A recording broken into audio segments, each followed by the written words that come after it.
அந்நியன் இன்று மாலை 6:30 மணிக்கு தோன்றுகிறார் அப்படின்னு விளம்பரம் போடுவது போல விளம்பரம் போட்டார்கள். அந்நியன் வருவார்னு பார்த்தா அம்பி வந்துட்டார். ஸ்பான்சர் செய்தது சாம்சங் அல்ல, சாம்சங்கி. டக்குன்னு இப்படி பார்த்துட்டு விளையாட்டு பண்ணேன். திமுக ஆட்சியை நம்ம வீழ்த்தணும்னா நம்ம எல்லாரும் ஒண்ணு சேர்றது இல்லைங்களா, கிளம்பி போய் உங்க தலைவரை பார்த்து ஒரு ஆசீர்வாதம் வாங்கியிருக்கணுமா வாங்கியிருக்க கூடாதா, முயற்சி எடுத்திருக்கிறார். பாவம், முயற்சிக்கு தான் அங்க இருந்து சிக்னல் வரல. வேணாம்டா வேணாம்டா வேணாம்டா, அங்க இருந்து அதுதான் ரியாக்ஷன் வந்துருக்கு.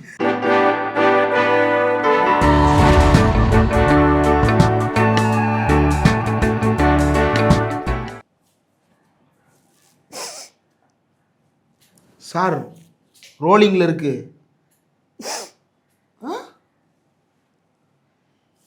மைக்கு ஆன் பண்ணா ஏத்தாப்புல இருக்கிறவனு குரங்கு கிறங்குன்னு வாயை திறந்து கத்துவீங்களா? கத்துங்க. என்ன இப்ப எல்லாரும் என்ன ஏமாத்துறாங்க. ஏமாத்துறாங்களா? உங்களை யாருப்பா ஏமாத்துறது? எல்லாருமே நீங்க என்ன சின்ன குழந்தையா பழுங்கட்டி ஏமாத்துறதுக்கு? ஏங்க அந்த அக்காவெல்லாம் பாருங்க எப்படி போஸ் கொடுத்து பேசுறாங்கன்னு. அந்த அக்கா அப்பா பெரிய வேலையா பார்த்து விட்டு போயிட்டாங்க. பெரியப்பா அவன் தான்டா பெரிய அப்பா சொல்லிட்டான். அண்ணாமலை அவர்களுடைய நேற்றைய ரிபப்ளிக் பேட்டி, அந்நியன் இன்று மாலை 6:30 மணிக்கு தோன்றுகிறார் அப்படின்னு விளம்பரம் போடுவது போல விளம்பரம் போட்டார்கள். அந்நியன் வருவார்னு பார்த்தா அம்பி வந்துட்டார். வழக்கமான அண்ணாமலை யாய் வாய் அவனப்பார் இவனப்பார் குரங்கே அவனே இவனே அப்படிம்பாரு. அது எனக்கு என்னவோ ஜாப் இன்டர்வியூல உட்காந்த மாதிரியே இருந்துச்சு. பொதுவா நம்ம டைமே நிறைய பேர் பேட்டி எடுக்கிறாங்க, நம்ம நிறைய பேரை பேட்டி எடுக்கிறோம். இப்போ ஒரு கேள்விக்கு வந்து நம்மளுக்கு வந்து பதில் சொல்ல முடியலை அல்லது பிடிக்கல, அந்த கேள்வியை நம்ம அவாய்ட் பண்ண விரும்புகிறோம் அப்படின்னா, இல்லை நான் இந்த கேள்விக்கு பதில் சொல்ல விரும்பலை, ஏற்கனவே சொல்லிட்டேன், போன கேள்வியிலே பதில் சொல்லிட்டேன் அப்படின்னு சொல்லிட்டு அடுத்த கேள்விக்கு போகும்ல. ஆமாம். இப்போ எங்கே நம்ம வந்து பவ்யமாக இப்போ என்னை வந்து ஆலி சார் முதல்ல இன்டர்வியூ கூப்பிடும்போது அவர் என்னென்னமோ கேட்டார், லைவ்லாம் எப்படி அப்போ எனக்கு தெரியவே தெரியாது, நான் ஸ்கைப்பில் லைவ் போடலாம் சார் அப்படின்னு சொல்லிட்டு இருக்கு. அப்போ என்ன கேட்டாலும் பதில் சொல்லுவோம், இல்லை சார் அது பண்ணிடலாம் சார் பண்ணிடலாம் சார், அப்படி எனக்கு இந்த வேலை வேணும், தண்ணியில் எதையுமே சேர்க்காம வெள்ளையாக்கிற முடியும், அது வந்துங்கண்ணா பார்த்தீங்கன்னா பண்ணிடலாங்கண்ணா, பண்ணக்கூடிய அளவு பண்ணால் பண்ணிடலாங்க அப்படின்னு பேசிட்டு இருக்கிறாரு. அதுல என்ன ஹைலைட்னா, அந்த வீடியோ ஆரம்பிக்கும் போது இந்த நிகழ்ச்சியை ஆரம்பிப்பது, இந்த நிகழ்ச்சியை வழங்குபவர் அப்படின்னு S24 அல்ட்ரா அப்படின்னு உங்க போன் தானே, நான் 23 அந்த போனுடைய விளம்பரத்தை போட்டாங்க. ஆக்சுவலா அந்த வீடியோவை ஸ்பான்சர் செய்தது சாம்சங் அல்ல, இந்த அண்ணாமலை தான். சாம்சங் அல்ல, சாம்சங்கி. அண்ணாமலை ஸ்பான்சர் பண்ண மாதிரியான ஒரு அற்புதமான வீடியோ. அதாவது எதுக்காக அப்படின்னா, டெல்லி மேலிடத்துக்கு என்னைய மன்னிச்சுக்கங்க ஏசமா, அதாவது இங்க எடுக்கிற எந்த முடிவுக்கும் நான் இடையூறா வர மாட்டேன். இந்த யூபிஎஸ்சி ஆஸ்பிரன்ஸ் எல்லாம் மார்க் இன்டர்வியூன்னு போவாங்க. நம்ம பாலச்சந்திரன் சார், ஜென்ராம் சார் எல்லாம் பேனல்ல உட்கார்ந்துருப்பாங்க, எதிர்த்தாப்புல வருவாங்க. யூபிஎஸ்சியில எப்படி கொஸ்டின் கேட்பாங்களோ அதே மாதிரி கேட்பாங்க. இப்ப கூட நம்ம யூடியூப்ல அப்ப ஷார்ட்ஸ்ல நம்மளுக்கு வைரல். இனிமேல் அதெல்லாம் தேவையில்லை. ஒரு கட்சிக்குள்ள போறதுக்கும் மார்க் இன்டர்வியூ நடத்தலாம். எப்படி S23 S24 அல்ட்ராவின் பேர்ல அர்ணாப் கோஸ்வாமிக்கு ஒரு பேமெண்ட் கொடுத்தோம்னா அவர் மார்க் இன்டர்வியூ நடத்துவாரு. அப்படி வந்து பதில் சொல்றதுக்கு வந்து உட்கார்ந்து இருந்த அண்ணாமலை மிக காமெடி பீஸாக இந்த பேட்டியை கொடுத்து, தான் இந்த தமிழ்நாட்டு அரசியலுக்கு வந்து தோசை சுடதான் வந்திருக்கிறேன், எஜமா என்னைய மன்னிச்சிருங்க எஜமா. அது என்னமோ கோழிக்கு சீக்கு வந்து எனக்கு கழுத்தெல்லாம் உள்ள இறங்கிருச்சு. சித்தப்பாவுக்கு போட்டியா இவர் வந்து ஊத்திக்கிட்டே இருந்திருக்காரு. இனி சித்தப்பாவை எவனும் தர முடியாது, அந்த லெவலுக்கு போயிருக்கிறாரு. ஏடிஎம்கே பயில்ஸ்ன்னு சொன்னியே இப்ப கொண்டு வா.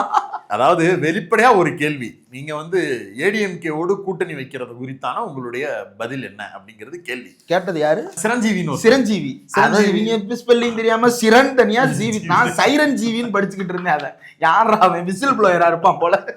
சிரஞ்சீவி அவர் வந்து கேள்வி கேட்கிறாரு, அதுக்கு ஒரு பதில் சொல்றாரு. கூட்டணிங்கிறது அதாவது அண்ணாமலை கிட்ட வந்து இப்ப நீங்க அதிமுக கூட்டணியில இருக்கீங்களான்னு கேட்டா அண்ணாமலை வந்து ஒரு 3 மாசத்துக்கு முன்னாடி எப்படி பேசியிருப்பாப்ல, பாம் அசத்துங்க அப்படின்னா அவர் ரியாக்ஷனே வேற மாதிரி இருக்கும், அந்நியனா பேசுவாப்ல. இப்படி நாங்க எதுக்கு சார் இன்னொரு பார்ட்டியோட வந்து ஹோல்டு பண்ணணும், நாங்க தனியா கால் ஊன்றி வளரணுன்றதுக்காக வந்திருக்கிறோம். ஏடிஎம்கே யாரு? ஒரு கரப்ஷன் பார்ட்டி. அந்த பார்ட்டியினுடைய லீடர் யாரு? இன்னும் அவர் கொடுத்த பேட்டி இருக்கு, முக்கியமான ஊடகத்துக்கு ஒரு முதல் பக்கமா கொடுத்த பேட்டியே இருக்குல்ல, அது ஒரு கரப்ஷன் பார்ட்டி. அதுல வந்து நிப்பாங்களா? எடப்பாடி பழனிசாமி யாரு? அவர் குறித்து எவ்வளவு மோசமா அருவருப்பா கமெண்ட்லாம் அவர் அடிச்சிருக்கிறாரு. அவ்வளவும் பேசிட்டு அப்படி பேசுவாரு அப்படின்னு எதிர்பார்த்து வெயிட் பண்ணுங்க. டக்குன்னு இப்படி பார்த்துட்டு இப்படி திமுக ஆட்சியை நம்ம வீழ்த்தணும்னா நம்ம எல்லாரும் ஒண்ணு சேர்றது இல்லைங்களா, நம்ம தலைமை பார்த்து ஒரு முடிவு எடுத்துச்சுங்கடா, அந்த முடிவுக்கு எதிராக ஏதாவது சொல்லுவோம்மா, அண்ணாமலை நீயாப்பா. இந்த அலட்டா இருக்கும் காமெடி நினைக்கிறேன், வடிவேலு குதிரையை தூக்கிட்டு ஓடிடுவாரு, அந்த கிழவனார் உட்கார்ந்து இருப்பாருல, அதுதான் தமிழிசை எடப்பாடி. வருவான் பாரு, எங்க போயிட போறான், வருவான். அது மாதிரி அவர் கொடுத்த பதில் தான் ரொம்ப ஷாக்கிங்கா ஒட்டுமொத்த அதிமுக வட்டாரத்தையும் அதிர்ச்சிக்குள்ளாக்கி இருக்கிறது. ஏன்னா அது பெரிய பிரளயத்தோடு கூடியது. அண்ணாமலை இருக்கும் வரை அதிமுகவுடனான பிஜேபி கூட்டணி சாத்தியம் இல்லை அப்படிங்கிறதா எடப்பாடி பழனிசாமி அவர்கள் எடுத்திருந்த முடிவாக சொல்லப்பட்டது. அவரை மாத்துங்க, இது பண்ணிக்கலான்னு. உடனே அண்ணாமலை என்ன சொன்னாரு, போங்க 3000 ரூபாய்க்கு எஸ்வி சேகர்லாம் பதில் சொன்னார்ல, 3000 ரூபாய்க்குலாம் ஃப்ரீ டிக்கெட் இருக்கு, நான் வேணா போட்டு தர்றேன், போய் என்னை மாத்திட்டு வாங்க அப்படின்னாரு. இப்ப உண்மையிலேயே தமிழிசை சவுந்தரராஜன் 3000 ரூபாய்க்கு டிக்கெட்டை போட்டு போயிட்டாங்க.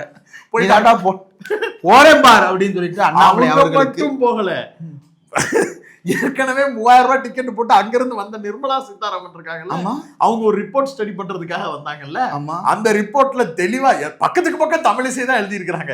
நான் எழுதுறேன், இன்னொரு பக்கம் கேடி ராகவன் அவர் ஒரு பக்கம் எழுதி இருக்காரு, எல்லாருமே திட்டி எழுதி இருக்காங்க, இவரை தூக்குங்க நம்ம வளர்ந்துருவோம், இவரை தூக்குங்க, எல்லாரும் ஒண்ணு சொன்னாப்புல எழுதி நிர்மலா சீதாராமன் அவர்கள் எந்த அளவுக்குன்னா, நம்ம வந்து டொமஸ்டிக் ஏர்போர்ட்ல வந்து லக்கேஜ் அவ்வளவுலாம் எடுத்துட்டு போறது கிடையாது, இவங்க எழுதின பக்க கடிதங்கள் எல்லாம் எடுத்துட்டு போய் நிர்மலா சீதாராமன் வந்து லக்கேஜுக்கு எக்ஸ்ட்ரா நான் டாக்ஸ் போட்டு பழகினவங்களுக்கு வந்து ஃபீஸ் கட்டி இருக்கிறாங்க, லக்கேஜுக்கு அமௌண்ட் கட்டுங்க, எதுக்குங்க இவ்வளவு, எல்லா அண்ணாமலையை பத்தின புகார் தான். அண்ணாமலை லீக்ஸ் பெட்டி பட்டியா என்னங்க இந்த டெல்லி போறதுக்கு எதுக்குங்க இத்தனை ட்ராலி அப்படின்னா, உள்ள அவ்வளவு கம்ப்ளைண்ட் இருக்குங்க, எல்லாத்தையும் எடுத்துட்டு போய் கொட்டி அந்த பக்கம் படையல் வச்சுட்டாங்க. அண்ணாமலை அவர்களுடைய இந்த பேட்டியில் நமக்கு அது வெளிப்படையாகவே தெரிகிறது. பல்வேறு ஊடகங்கள்லையும் வரக்கூடிய செய்தியும் கிட்டத்தட்ட அண்ணாமலைக்கு வந்து ஒரு ட்ராப் நிகழ்த்தப்பட்டு அவரை கூட்டி அந்த நிப்பாட்டி இந்த ரெய்டு மேட்ரு இது எல்லாமே கூட அதோடு தொடர்புடையது தான். வெளியில போய் சிங்கினி மிங்கினின்னு ஏதாவது சம்பவம் பண்றேன், அது பண்றேன், இது பண்றேன், இது ஒரு வெங்காய பதவி, இதுல இருந்தான்னு எனக்கு தெரியும். அரசியல்வாதியோட அரசியல் ஆயுள் குறைவு. The lifetime as a politician is very short. ஏன் அவங்களுக்கு மட்டும் வயசு குறைவா இருக்கு, மற்றவங்களுக்குலாம் வயசு கூட இருக்கு? பொதுவாகவே அரசியல்வாதியினுடைய அரசியல் தொடக்கமே எப்ப சொல்லுவாங்கன்னா 55 வயசு 60 வயசுலதான் அரசியல் வாழ்க்கையே தொடங்குதும்பாங்க. இளைஞர் அணின்ற பொறுப்பே கட்சியின் அடிப்படையில பார்க்கும்போது 40 வயசுக்கு மேலதான் கொடுக்கவே செய்வாங்க. 40 வயசுலயே அரசியல் ஆயுள் குறைவு, தலைவர் பதவி, வெங்காயம். நீ 3 மாசத்துக்கு ஒரு தடவை லண்டன் போறதுக்கும் அமெரிக்கா போய் சுத்தி பாக்குறதுக்கும் அரசியல் ஆயுள் குறைவு, அதனால நான் வெளிநாடு போய் சுத்தி பார்த்துட்டு வரேன்னு சொல்லக்கூடாது. இல்ல குடும்பத்தெல்லாம் இழுக்கிறாங்களாம். அண்ணாமலையார் செங்கச்சோல இவர் வந்து அகிலா 70 கோடி ஃபார்ம் ஹவுஸ், இவர் துர்கா ஸ்டாலின் குறித்து பேசுனதெல்லாம் குடும்பத்தை இழுக்கிறதுல வராதாமா? அருணாப்பு கேட்கலையே, கேட்க மாட்டாங்கல்ல, ஏன்னா ஸ்பான்சர்டு போய் அண்ணாமலை என்ன வீடியோ, அப்புறம் எப்படி கேட்பாங்க? பல கேள்விகளுக்கு உளறலை மட்டுமே பதிலாக கொடுத்து கொண்டு இருந்த ஒரு முக்கியமான பேட்டி. அதில் தான் டிக்ளேர் பண்றாரு, திமுகவை வீழ்த்தணும்னா எல்லா கட்சிகளோடையும் நம்ம கூட்டணி சேருவதற்கு உண்டான வாய்ப்புகளை நம்ம உருவாக்கணும். மெயின் பிளேயர் விஜய் வந்து இப்ப புது பிளேயர் விஜய் வந்து வந்திருக்கிறாரு, அப்புறம் எல்லா பக்கமும் ஓட்டு பிரியுது, அதனால நாங்க வந்து கூட்டணி 7 பிளேயர் இருக்காங்களாம், 5 முனை போட்டி நடக்குதாம். 7 பிளேயர் எப்படி 5 முனை போட்டி?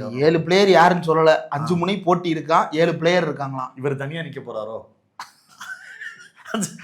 அப்புறம் வீட்டுல வேற யாரையும் நிப்பாட்டுறாரோ? மச்சானா யாரையும் நிப்பாட்டு, நயினார் தனியார்.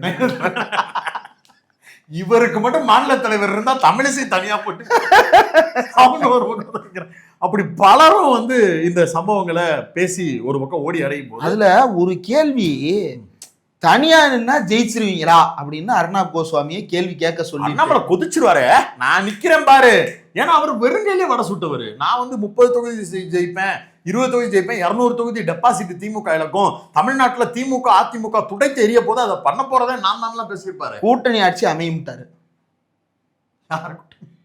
திமுகவோட கூட்டணி வைக்க முடியாது, ஆமா, விஜயோட கூட்டணி வைக்க முடியாது, ஆமா, மீதி இருக்கிறது யாரு?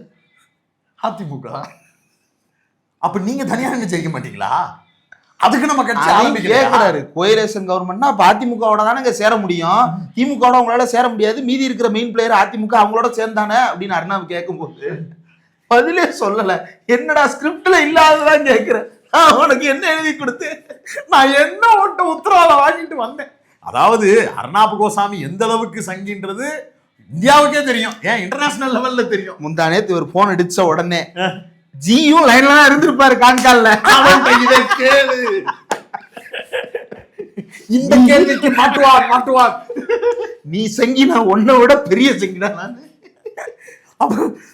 எந்த கேள்விக்குமே பதில் சொல்ல தெரியாம வழக்கமான அண்ணாமலை ஊன்னு குதிக்கக்கூடிய அண்ணாமலை இப்ப இல்லையேன்னு யாரு நம்மளுக்கு அப்படி தோணிக்கிட்டு இருந்தப்ப அர்ணாப் கோசாமிக்கே தோணி இருக்கு. என்னப்பா திடீர்னு உனக்கு அரசியல் முதிர்ச்சி வந்துருச்சான்னு கேட்க வாய் வருது. என்ன இருந்தாலும் நீங்க என்னையோட வயசுல சின்ன பையன், அந்த உரிமையில நான் உங்கள்கிட்ட ஒரு கேள்வி கேட்கிறேன். அப்படியா கேட்கலாம், ரொம்ப வாய் விடுறீங்க. நம்ம வடிவேலு காமெடி ஒண்ணு இருக்கும், காட்டுக்கு வேட்டைக்கு போகும்போது கரடி வந்துடும், அப்போ ஒரு டைலாக் வரும், நான் என்னன்னு சொல்லுவேன். கொதிச்சிருக்கணுமே அண்ணாமலை, நீங்க ஏன் இப்படி, உங்களை என்ன பண்ணாங்க? இப்ப ஏதோ நடந்திருக்கு போல் இருக்கு எங்களுக்கு. அந்த டவுட்டும் அந்த பரபரப்பும் தான் ஒரு மாதிரி இருக்கு. இப்ப நீங்க சொல்ல வந்த செய்தி என்ன? என்னைய தலைவர் பதவியிலிருந்து நீக்கிறாதீங்க, உங்களுக்கு ஃபேவரட்டா எல்லாத்தையும் செஞ்சு கொடுக்க வெறும் தோசை மாஸ்டரா நான் இருக்க போறேன், அதானே சொல்ல வந்திருக்கிறீங்க. வெளிப்படையா அதை சொல்றதுல எந்த ஈகோ தடுக்குது? தமிழ்நாட்டுக்காரருங்கிறதுனால சுயமரியாதை தடுக்குது. கரெக்டா? ஒத்துக்கணும்ல. சுயமரியாதையை விட்டுட்டு அப்படி ஒண்ணு அந்த பார்ட்டியில இருக்க வேணாம் அப்படிங்கிற அந்த எண்ணம் இருக்கா? வெளியில வாங்க, மக்கள்கிட்ட வந்து நில்லுங்க, அரசியல் பண்ணுங்க. சுயமரியாதையெல்லாம் ஒண்ணும் கிடையாதுன்றாரு அருணாபா, அதையும் பிடிச்சிட்டா. என்னவா? என்ன சார், ஒரு பக்கம் கொஞ்சம் ரேஷனலா பேசுற மாதிரி இருக்கு, இன்னொரு பக்கம் சவுக்குலாம் தூக்கி அடிச்சுக்கிட்டு திரியுறீங்களாமே. சவுக்கு அடிச்சது வந்து நேஷனல் லெவல்ல அட்டென்ஷன் வந்திருக்குன்னு தானே கோசாமி ஆரம்பிச்சாரு. ஆமா, அதுல ஆரம்பிச்சு ஏன் இப்படி அங்கிட்டு ஒரு பக்கம் ரேஷனலா பேசுறீங்க, அறிவுபூர்வமா பேசுறீங்க, இங்கிட்டு ஒரு பக்கம் சவுக்கு எடுத்து அடிச்சுக்கிறீங்க, ஏன் இப்படி பண்றீங்க? பதிலே சொல்லல. அதுக்கு ஒரு விளக்கம் இன்ட்ரோல கொடுத்தாப்ல. அவங்க தாத்தா வந்து பரம்பரையாவே வந்து அவங்க ஊர் வழக்கத்தின் அடிப்படையில அவங்க செஞ்ச பாவத்துக்காகவும் அடுத்தவங்க செஞ்ச பாவத்துக்காகவும் அடிச்சுக்கிடுவாங்களாம். அந்த வழியில இருந்து இவர் அதை செஞ்சாரா. லார்டு முருகனுடைய வழித்தோன்றர்கள் நாங்க. இப்ப தமிழ்நாட்டுல இருக்கிற நாங்கெல்லாம் என்ன முருகனை வந்து வேற ஆளும் நான் சொல்லிக்கிட்டு இருக்கோம். நம்ம வந்து சாதியை பத்தி பேசல, ஆனா ஒவ்வொரு ஊரினுடைய வழக்கம், ஊருக்கெல்லாம் வழக்கம் கிடையாது, சாதிக்கு தான் ஒரு வழக்கம் வச்சிருப்பாங்க. அது அதன் அடிப்படையில அடிக்காம போங்க. அரசியல் என்ன பண்றீங்க? தமிழ்நாட்டுல எத்தனையோ பேர் கொங்கு வேளாளர் சமூகத்துல இருந்து அரசியல் இருக்கு, எல்லாம் அடிச்சுக்கிட்டா தெரியுறாங்க. அப்படி ஒரு பேக்ரவுண்டே எங்களுக்கு தெரியலையப்பா. எடப்பாடி பழனிசாமி என்ன பண்ணுவாங்க? தமிழ்நாட்டுல இருக்கக்கூடிய பிராக்டிஸ் எல்லாமே வழக்கத்துல இருக்கிறதா. என்ன வழக்கத்துல இருந்தாலும் தமிழ்நாட்டுக்காரங்க உங்களை ஏத்துக்க மாட்டேங்கிறாங்களேன்றதா. என்ன வழக்கு? 4 பேர் கேட்க மாட்டாங்களா? இப்ப ஒருத்தர் வந்து ஊருக்குள்ள அசியசியமா பண்றான், என்னன்னு கேட்டா இது எங்க குடும்ப வழக்கம். என்ன குடும்பம் இது? கேட்க மாட்டாங்க. அப்படிதான் தமிழ்நாட்டுக்காரங்க கேக்குறாங்க. அத நேஷனல் லெவல்ல போய் நம்ம அசிங்கப்படணுமா? தேவையா இந்த தேவையில்லாத பேட்டி? இது தேவையா? இப்ப பாலிஷ் பண்ண வேண்டியவர்களுக்கு, செய்தி கடத்தப்பட வேண்டியவர்களுக்கு கடத்துவதற்கு இவ்வளவு தூரம் இறங்கி போய் நிக்க வேண்டிய அவசியம் இல்லை. நீங்க இங்க சேனல் ஏதாவது வந்து யூடியூப் சேனல்ஸ் பேட்டி போட்டாலும் சரி, ரங்கராஜ் பாண்டே தமிழ்நாட்டு அர்ணவ் இருக்கிறாரு, யார்கிட்ட வேணாலும் நீங்க பேட்டி எடுக்கும் போது தையத்தக்கான்னு குதிப்பீங்களே. ஏன்னா ஜிக்கு தமிழ் தெரியாதுல பாண்டேட்ட கொடுக்கும் போது. அப்ப ஜி இங்க பேட்டியை கொடுத்தோம்னா பிரைம் மினிஸ்டர் ஆபீஸுக்கு தந்தி போடலாம். அங்க இருக்கிறவங்க இதை பார்த்துட்டு பாருங்க அண்ணாமலையே வந்து கூட்டணிக்கெல்லாம் ரெடியா இருக்கேன்னு சொல்றாரு, அவரையே நம்ம தலைவரா வச்சுக்கலாமா அப்படின்னு நீங்க இங்க இருந்து அனுப்புற ஆட்கள் போலாம். நான் என்ன கேட்கிறேன், வெளிப்படையா ஒரே ஒரு சந்தேகத்துக்கு மட்டும் பதில் சொல்லணும். நீங்க வந்து 3 மாசம் டூர் போனீங்க, படிக்க போனீங்க, போயிட்டு வந்தீங்க. உங்களை 1 வருஷத்துக்கு முன்னாடியே அனுப்புறதுக்கு ஒப்புதல் கொடுத்தவர் பிரதமர். நீங்களே பல இடங்கள்ல சொல்லிட்டீங்க. நல்லபடியா படிச்சு முடிச்சு சர்டிபிகேட் வாங்கினா அரியர்லாம் இல்லைன்னு தான் சொன்னீங்க. கிளம்பி போய் உங்க தலைவரை பார்த்து ஒரு ஆசீர்வாதம் வாங்கியிருக்கணுமா, வாங்கியிருக்க கூடாதா?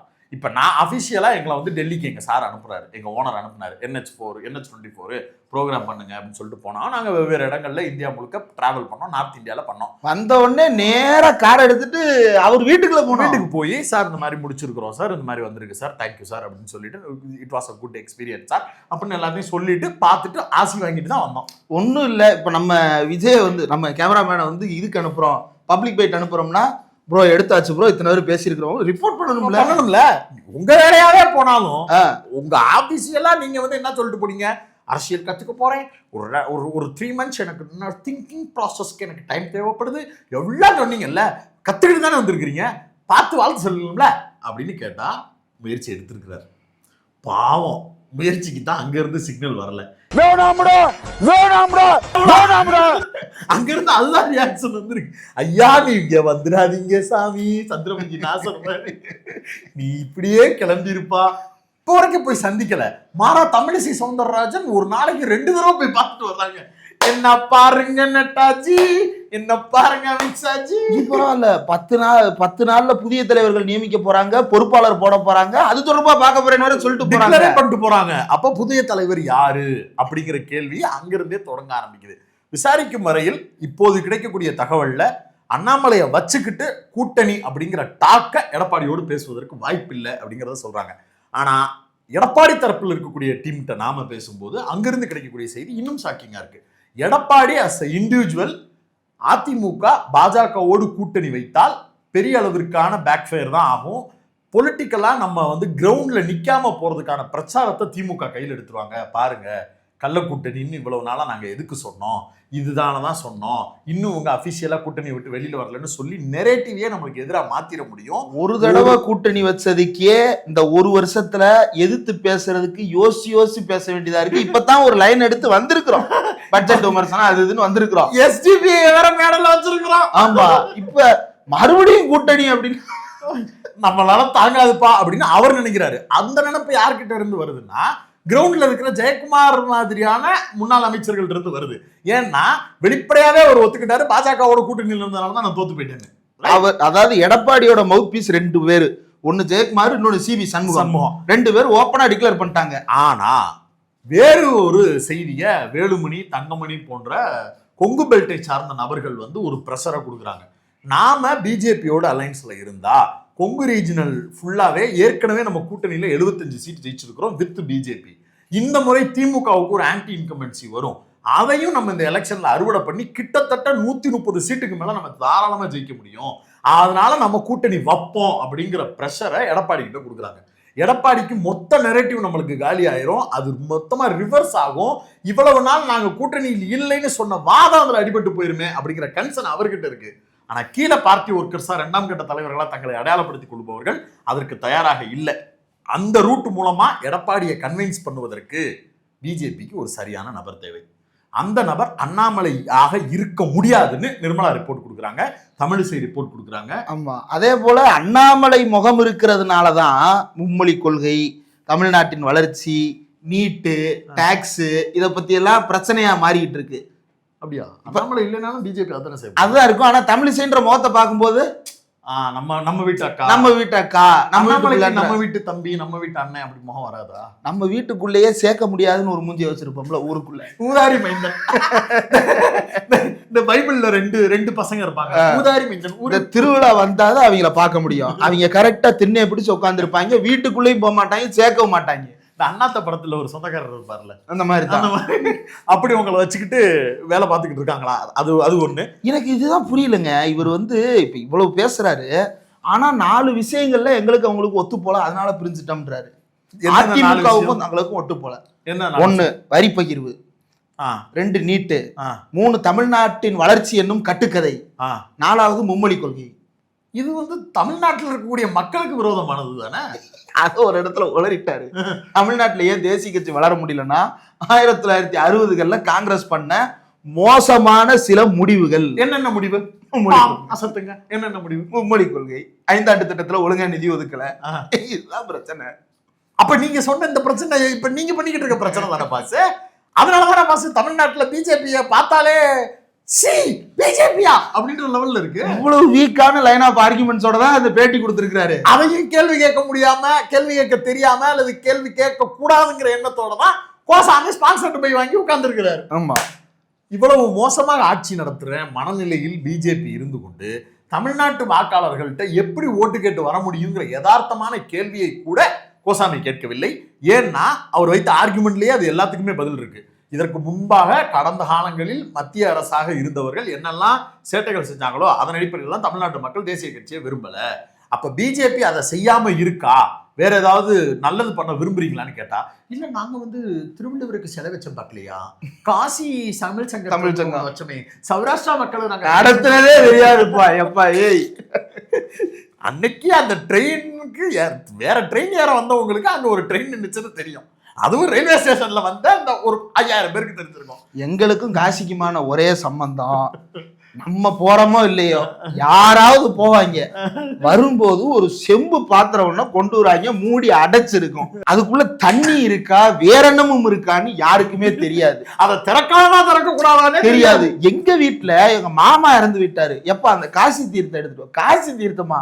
நான் அதுக்கு 10 நாள் முன்னாடி தான் உடைச்சு குடிச்சேன். இறந்து விட்டாரு கொண்டு பண்றாங்க. இப்ப இதுதான் அந்த காசிக்கு நம்மளுக்குமான ஒரே தொடர்பு.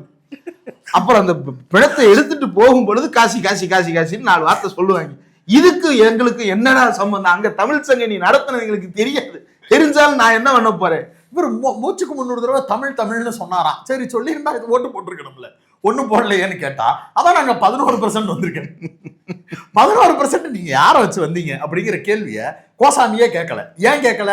ஏன்னா உண்மை என்னன்னு தெரிஞ்சு போயிரு. யார் யாரெல்லாம் நிப்பாட்டணும்? 2 மாநிலத்துக்கு ஆளுநராக இருந்த ஒரு அம்மாவையும் கூட்டியாந்து தமிழிசை சவுந்தரராஜனை நிப்பாட்டி, ஏசி சண்முகத்தை நிப்பாட்டி, பச்சைமுத்தை நிப்பாட்டி, முக்கியமான பெருத்த எல்முருகனை நிப்பாட்டி, யார் யாரெல்லாம் ஃபெமிலியரான முகம்னு அறியப்பட்டாங்களோ அவங்க எல்லாரையும் நிப்பாட்டியே நீ இந்த 11% தானாப்பா அப்படின்றது தான் கேள்வியே. இதுல ஓபிஎஸ் வேற நின்னார்ல. ஏசி சண்முகம், டிடிவி தினகரன், ஓபிஎஸ் ஓ பன்னீர்செல்வம் பலாப்பழம் சின்னத்துல, தேவநாதன் கைதான குற்றவாளி தேவநாதன், நயினார் நாகேந்திரன் பாவத்தை எம்எல்ஏ பதவி கொடுக்க தெரிந்தாங்க. இப்படி எல்லா பக்கமும் அடி வாங்கின ஒருத்தர் இதை வந்து பிரசன்டேஜ்னு சொல்றாரு. அதை நேஷனல் மீடியான்னு தன்னை அங்கீகரிச்சுக்கிட்டு இவர் வந்து டெலிகாஸ்ட் பண்றாரு. இந்த லட்சணத்துல நான் தமிழ்நாட்டுக்கு வர்றேன்னு வேற. இதுல போற போக்குல அண்ணாமலை ஓப்பனிங்ல டிஎம்கே 6% குறைஞ்சிருச்சுன்றாரு, கொஞ்ச நேரம் கழிச்சு 7%ன்றாரு, கொஞ்ச நேரத்துல அவர் 1% சேர்த்துக்க வேண்டியதானே, கொஞ்ச நேரத்துல 7, அதுக்கப்புறம் கூட்டணியா 9% குறைஞ்சிருச்சுன்றாரு. நிலைமையா நினைச்சா ரொம்ப பாவமா. திமுக நின்ன இடம் எவ்வளவு, போன இடம் நின்ன இடம் எவ்வளவு, இதை நம்ம ஏற்கனவே தெளிவுபடுத்தி இருக்கோம். அதை திரும்பி பேசி இதற்கு வெளிச்சம் கொடுக்க விரும்பல. அந்த லிங்கை வேணா கமெண்ட்ல போடுறோம், நம்ம உட்காந்து பேசுவோம்ல, அதை பேசியிருக்கிறோம். அதை போய் பாருங்க, எவ்வளவு குறைஞ்சிருக்கு, எவ்வளவு ஏறி இருக்கு, யாருக்கு குறைஞ்சிருக்குன்றதெல்லாம் அதுல விரிவா நம்ம பேசியிருக்கிறோம். பாஜகவினுடைய வளர்ச்சி அப்படின்றது இவரே சொன்னது போல கருத்தியெல்லாம் தமிழ்நாட்டுல இடம் இல்லை, ஓட்டு பெர்சன்டேஜா தமிழ்நாட்டுல இடம் இல்லை, கூட்டணியா இவர் இருக்கிற வரைக்கும் எடப்பாடி பழனிசாமி ஒத்துக்கிட மாட்டேங்கிறாரு. இப்படி டெட்லாக்ல கொண்டு வந்து கட்சியை முட்டுச்சந்தில் நிப்பாட்டி விட்டு இப்படி மார்க் இன்டர்வியூ நடத்தி கடைசியில அழுக வேண்டியது இருக்கு. இப்பயுமே அந்த அந்த அந்த ஒரிஜினல் பேட்டி அப்படிங்கிறது வந்து எதுக்காக கொடுக்கப்பட்டது அப்படிங்கிறது தான் பேச வேண்டியதா இருந்தது. முழுக்க அது ஒரு செய்தியை சொல்ல வேண்டியது இருக்கிறது. அது எடப்பாடி பழனிசாமிக்கும் சொல்ல வேண்டியது இருக்கிறது, பிஜேபிக்கும் சொல்ல வேண்டியது இருக்கிறது. யாருக்கு சொல்ல வேண்டியது இருக்கு அப்படின்னா அண்ணாமலைக்கு சொல்ல வேண்டியது இருக்கு. அதனால அண்ணாமலை ரிபப்ளிக் டிவிக்கு லைவுக்கு வர்றாரு, உட்கார்ந்து எல்லாத்தையும் பேசுறாரு. அப்ப நம்ம வெளிப்படையா நம்ம வைக்கக்கூடிய இவ்வளவு நாள் நம்ம என்ன எதுக்கெடுத்தாலும் எடப்பாடியை சொல்றீங்க அப்படின்னு கேட்குறீங்கல்ல, அதற்கு உண்டான பதில் கிடைத்து விட்டது. எடப்பாடியோடு கூட்டணி சேர தயார் என்று மறுபடியும் தங்களுடைய துண்டை அவர்கள் போட ஆரம்பித்திருக்கிறார்கள் பிஜேபி. இதில் தப்பிப்பாரா எடப்பாடி அப்படின்னு கேட்டா, கடந்த காலங்களில் அவர் ஒருபோதும் பிஜேபி எதிர்ப்பாக பேசவில்லை. ஆனாலும் அவர் மனசுக்குள்ள இவங்களோட சேர்ந்தா நம்ம தேர மாட்டோன்ற நினைப்பு இருக்கு. அப்படின்னாலும் எடப்பாடி பழனிசாமி அவர்கள் இப்போது கூட்டணி வச்சிட்டாரு அப்படின்னா அடுத்த 10 வருஷம், அடுத்த 8 வருஷம் காலி. ஆமா, முடிஞ்சுச்சு, எதுவுமே பேச போறது கிடையாது. அப்ப அதுக்கு அடுத்து எடப்பாடிக்கு பிறகு வேறு ஒரு தலைவர் வர்றாரு அப்படின்னா முழுக்க RSS காரராகவே ஒருத்தர் உண்மைதான் வந்து சேருவதற்கான வாய்ப்பு இருக்கிறது. அதற்கு பிறகு தமிழ்நாடு என்பது ஒரு மகாராஷ்டிரா மாதிரி, ஒரு பீகார் மாதிரி, ஒரு காவிமயமான ஒரு எதிர்க்கட்சியை நாம் நேரடியாக சந்திக்கும் அவலத்தை நோக்கி நகரும். இப்போ நரேட்டிவ் அவர் எப்படி செட் பண்ண விரும்புறாருன்னா, கூட்டணி ஆட்சி வரும் அப்படின்னு அண்ணாமலை பிஜேபிக்கு செய்தி சொல்லிக்கிட்டே இருக்கிறாரு. உங்களுக்கு அப்பாவுக்கு அப்பா அவங்களுடைய உளவுத்துறைகள் மூலமா செய்தி தெரிஞ்சிருக்க மாட்டாங்களா? கூட்டணி ஆட்சி வருவதற்கு உண்டான வாய்ப்பு இங்க என்ன இருக்கு? திமுகவுக்கு எதிராக புதிய பிளேயர் ஒருத்தர் உள்ள என்ட்ரு ஆகிறாருன்னா எப்படி கூட்டணி ஆட்சி வருவதற்கு வாய்ப்பு இருக்கு? ஓட்டு பிரிய தானே போகுது, இது எப்படி நடக்கும் அப்படிங்கிற கேள்வி இருக்கும். இதுக்கு முன்னாடி ஏற்கனவே இவர் சுட்ட வடை 20%.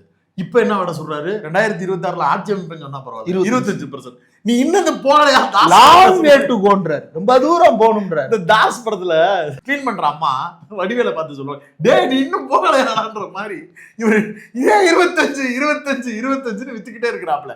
பிஜேபிக்கு தெளிவா தெரியும் அப்படிலாம் ஒன்றும் நடக்க போறது இல்ல, இது வேற மாதிரி கேம் போகுது. அதிமுகவோட அலைன்ஸ் வச்சோம்னா குறைந்தபட்சம் நம்மளுடைய பெரிய பொசிஷனா நம்ம ஒரு டஃப் ஃபைட்டாவது கொடுக்கலாம், அது இல்லாம தேவையில்லாத சங்கடமாயிடக்கூடாதுங்கிற ரியாலிட்டி தெரியுது. அதன் அடிப்படையில் வர்றாங்க. இவர் என்ன பிளே பண்ண விரும்புறாருன்னா, நாம நம்மளோட ஃபைட்டை கொடுக்கும் பட்சத்தில் அது கூட்டணி கவர்மெண்டா வரும்.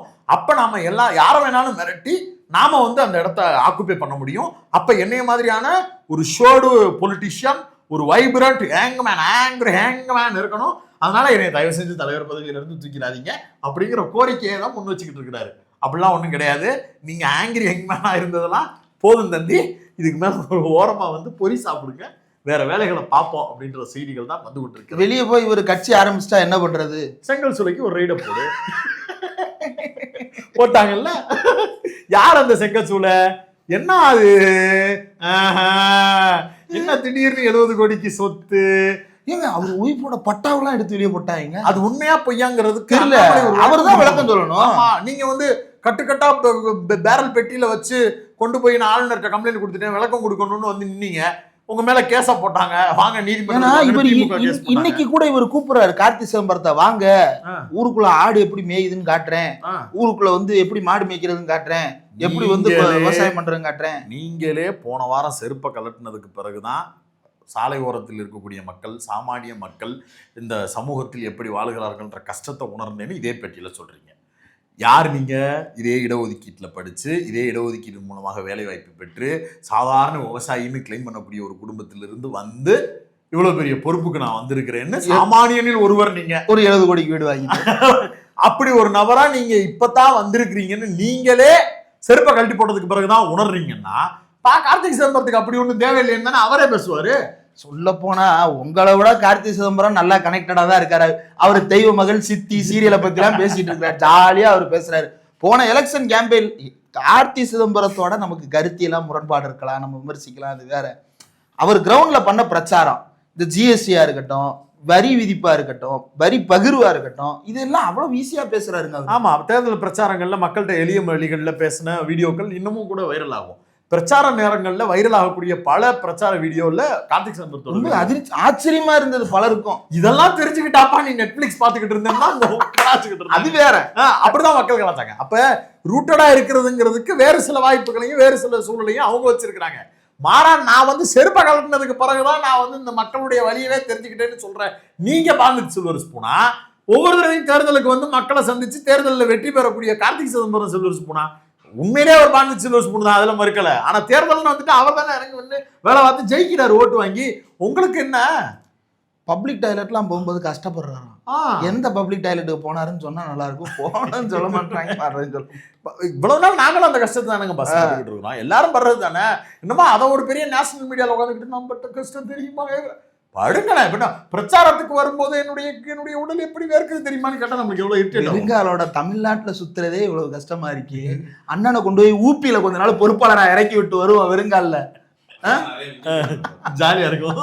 அப்புறம் கம்பேரிட்டிவ் ஸ்டடி அப்புறம் பேசுவோம். தமிழ்நாடு வளர்ச்சி என்னும் கட்டுக்கதைன்னு சொல்றீங்கல்ல, இதே வெறுங்காலோடு உத்தரப்பிரதேசம், பீகார், டெல்லி இப்படி போய் சுத்திட்டு வாங்க, பிறகு நம்ம இதை பேசுவோம். வெறுங்காலோட நடக்கிறது என்ன? அப்போ வெறுங்காலோட நீங்க வந்து நெருப்புக்குழி இறங்குறாங்க, வெறுங்காலோட முள்படுகையில ஏறி நேத்திக்கிட்டு அன்னைக்கு ஒரு பாட்டியை பார்க்க இவ்வளவு பெரிய முள்ளு பதுக்கையில சம்பிரதாயம் சடங்குல இருக்கிறது தானே. ஒரு கிளாஸ் பீஸ் கடந்துச்சுன்றத இவ்வளவு வேதனைப்பட்டு வந்து சொல்லிக்கிட்டு இருக்கீங்க. நடந்து பாங்க, காலில் கீழே குப்பையெல்லாம் கிடக்கும். அப்புறம் ரோட்னா குப்பை இருக்கத்தான் செய்யும், குப்பைன்னா இருக்கத்தான் செய்யுங்க. இதெல்லாம் ஒரு பிரச்சனையா? உங்க பிரச்சனையா? நாங்க மெயின் ஸ்ட்ரீம் சேனல்ல உட்காந்து டேட்டா பேக் போட்டு உட்காந்து பாத்துக்கிட்டு இருக்கணும்.